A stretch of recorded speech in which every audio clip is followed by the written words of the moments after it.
జై ముదిరాజ్. నా పేరు పొట్లకాయల వెంకటేశ్వర్ ముదిరాజ్. నేను జాతీయ ముదిరాజ్ ఎగ్జిక్యూటివ్ మెంబర్.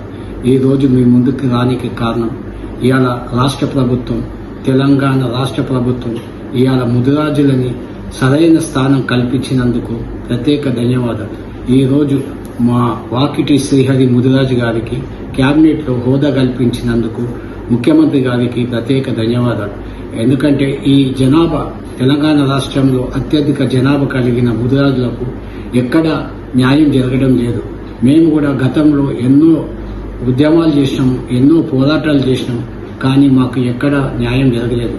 కానీ ఇవాళ ముఖ్యమంత్రి, డైనమిక్ హీరో, యువ నాయకుడు మన రేవంత్ రెడ్డి గారు ఇవాళ ముదిరాజుల గురించి ఆలోచించి ఇవాళ క్యాబినెట్లో వాకిటి శ్రీహరి ముదిరాజు గారికి అవకాశం కలిగించినందుకు ముదిరాజ్ జాతి తరఫున ప్రత్యేక ధన్యవాదాలు. ఎందుకంటే వాకిటి శ్రీహరి గారు కూడా ఎంతో కష్టపడి, ఎంతో శ్రమలు వచ్చి అలుపెరగని పోరాట యోధుడు వాకిటి శ్రీహరి గారు. ఎంతో కష్టపడి కాంగ్రెస్ పార్టీలో ఉండి ఎన్నో సేవలు అందించి ఈరోజు ఒక మంత్రి పదవి స్థాయి దాకా వచ్చినందుకు వాకిటి శ్రీహరి గారికి ప్రత్యేక అభినందనలు.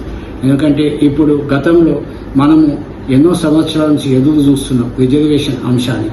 గతంలో కూడా ఈ ప్రభుత్వం మనకు ఎలక్షన్ మేనిఫెస్టోలో పెట్టడం జరిగింది. ముదిరాజ్ జాతికి నేను ప్రభుత్వం వచ్చిన తర్వాత సరైన న్యాయం చేస్తానని మన ముఖ్యమంత్రి గారు ప్రకటించడం జరిగింది. కనుక ఇప్పుడు ముఖ్యమంత్రి గారి దృష్టి దాకా వాకిటి శ్రీహరి గారు ఈ రిజర్వేషన్ అంశాన్ని తీసుకెళ్లి ఈ జాతి రిజర్వేషన్ని తొందరగా పరిష్కరిస్తే రాబోయే రోజుల్లో ఉద్యోగంలో, విద్యావస్థలో అన్నిట్లలో మన ముదిరాజ్ జాతికి మేలు జరుగుతుంది. కనుక ఖచ్చితంగా మీ ఒక సహాయ సహకారాలు ఈ ముదిరాజ్ జాతికి చాలా అవసరం. కనుక ముఖ్యమంత్రి గారు తొందరగా ఈ యొక్క నిర్ణయాన్ని కూడా ప్రకటిస్తే ఈ ముదిరాజ్ జాతి మొత్తం మీకు రుణపడి ఉంటుందని ఆశిస్తూ జై ముదిరాజ్.